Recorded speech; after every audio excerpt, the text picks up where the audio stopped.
Hi, it's Vikki. And I'm Hank. And we are the Toxic Tundens. Like and subscribe.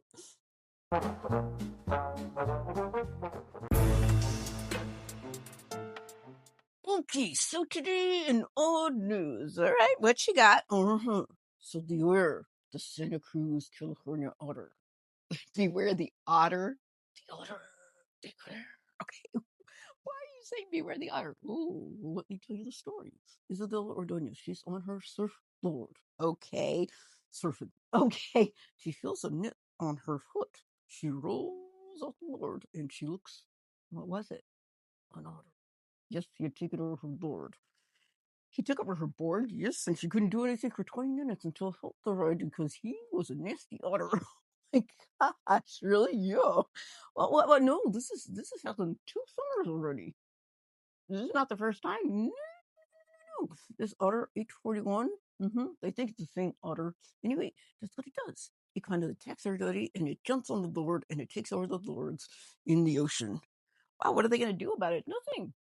It's the otter's ocean. You got to respect it. Okay. Wow. All right. And she's okay. Is it all you? Okay. Do you have a second story? I do. Creepy dolls in Minnesota. Creepy dolls in Minnesota? Yes. Just in time for Halloween. Wait, no. Listen. This Minnesota museum has set up creepy dolls loose in the vault. That's what it's called. Creepy dolls loose in the vault. Yes. In the Minnesota museum. Okay. And they're posing with different objects, from dolls that were donated to them by several of the residents in the area. Oh, okay. And then, if you go visit, you can actually vote for what you think is the creepiest doll in the museum. Oh, that sounds creepy. It is. Some might say you play with creepy dolls. Are you calling yourself creepy? I'm not at all. But I know, ooh, creepy closet coming at you 3D. Okay, stop. Yeah. Throw that from John Candy. Okay. Second City. Okay, I got it. All right. You're so odd. I am odd.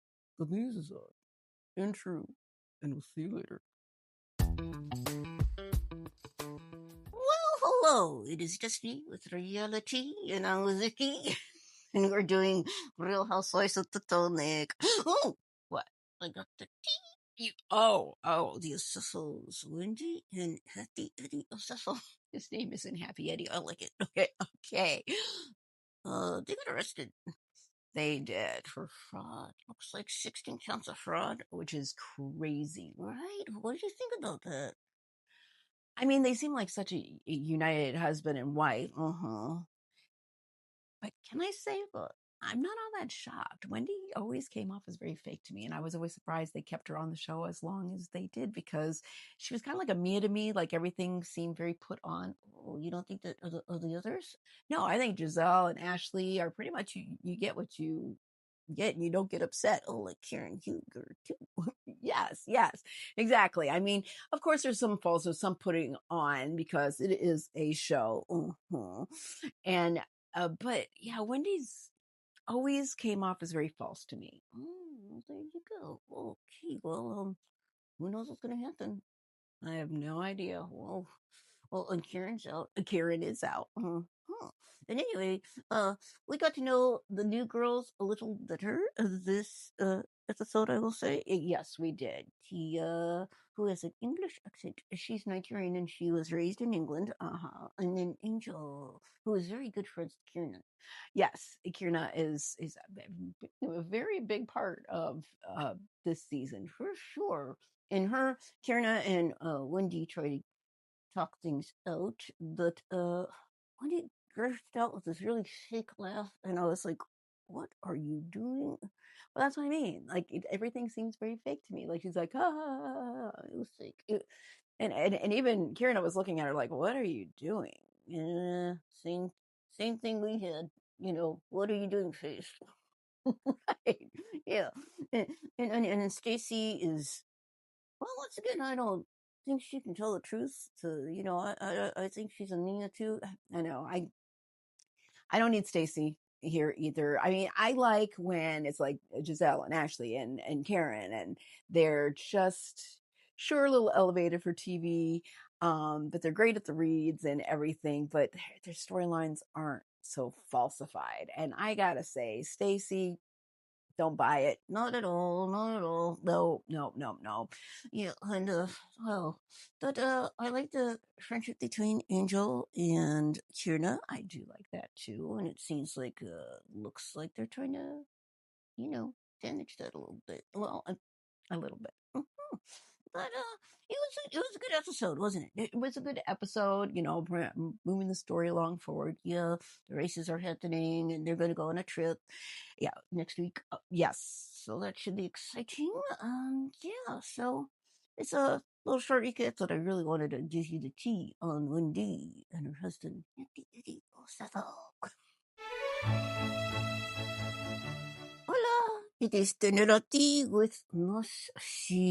Oh, this was not a feel good movie. No, it wasn't a feel good movie. It was actually a documentary taken from police body cams and everything. And let's tell them what it was. Yeah, The Perfect Neighbor. Oh, not so perfect after all. No, horrible neighbor. And it's kind of the stuff you see.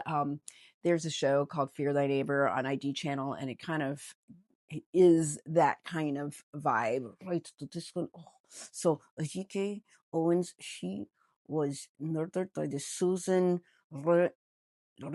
Is that what that means? Yeah. Oh, I want to forget that name. Yeah. I want to forget she exists, but she's in jail now. Yeah, but it resists the whole stand your ground law. Well, because I guess you knew what it was going to be about, so we're not really giving anything away. But it does go back to revisit stand your ground laws, because some people do use it to their advantage when it really isn't a stand your ground law. No, and we won't tell you what happens in the end. But it is very sad. I mean, Ajike had 5 kids. I know, and she was very loved by the neighbors and everybody. She was just a good mom, and then the kids, are left without a mom, right? And so it was very well done, very disturbing, that he said, very sad.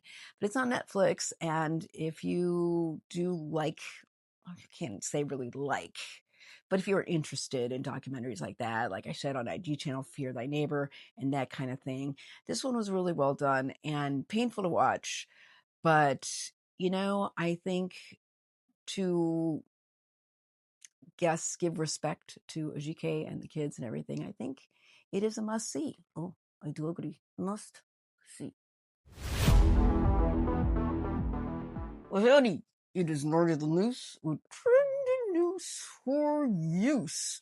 Okay, we are going to talk about United Airlines 1093. Why? Because it got diverted. I mean, diverted. Yes, he was flying from Denver to Los Angeles, and it got diverted to Salt Lake City. Why? Because the windshield cracked and allegedly hurt the toilet. How does a windshield crack on an airplane, right? Windshield, I mean, that's scary. It is scary, I swear. Anyway, yeah, the passengers were diverted. I mean, did they get to Los Angeles? Well, at a later time, I know. They accommodated them, put them on other airplanes that I'd be scared to fly. I'm telling you what, a cracked windshield. Wow. Well, yeah, and that story's in trending because, doors flying off that happened a couple of years ago. Wow. Yeah. Now windshield's cracking. What else is going to happen? Hopefully nothing. Look, there's safe and sound, and I think the toilet's going to be okay. Well, safe travels? Mm-hmm. Wow.